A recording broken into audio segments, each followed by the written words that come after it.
تخلیقی ذہن ایسا ہے جو کسی پی ایچ ڈی سے کم نہیں۔ یہ ہیں موٹر مکینک عبدالرشید، جن کی تعلیم صرف انٹر ہے۔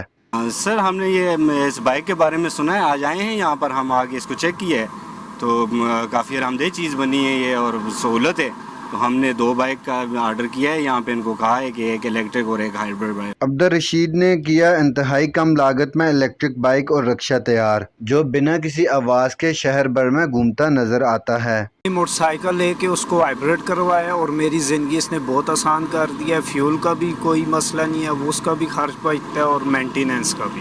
یہ صرف نام کا رکشہ اور موٹر سائیکل نہیں بلکہ کام کا بھی ہے۔ ایک بار بیٹری چارج کر کے یہ گولی ہو جاتا ہے اور 80 کلومیٹر تک چلتا رہتا ہے۔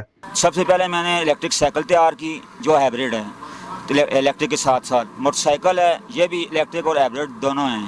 اس کے بعد رکشہ بھی آیا، رکشہ فل جو ہے الیکٹرانک ہے۔ پاکستان میں ٹیلنٹ کی کمی نہیں، اچھی ہو یا بری، کم سے کم عبدالرشید نے کوشش تو کی۔ میرے پاس پہلے دوسرا رکشہ تھا، وہ میں نے بیچا ہے، میں نے پھر یہ رکشہ لیا، اس میں مجھے فیول کی بھی بچت ہے، ٹھیک ہے نا، اور اچھے خاصے پیسے بھی بچ جاتے ہیں۔ شہریوں کا کہنا ہے کہ پیٹرول اور گیس کی بچت کے ساتھ ساتھ روزگار بھی اچھا کما لیا جاتا ہے۔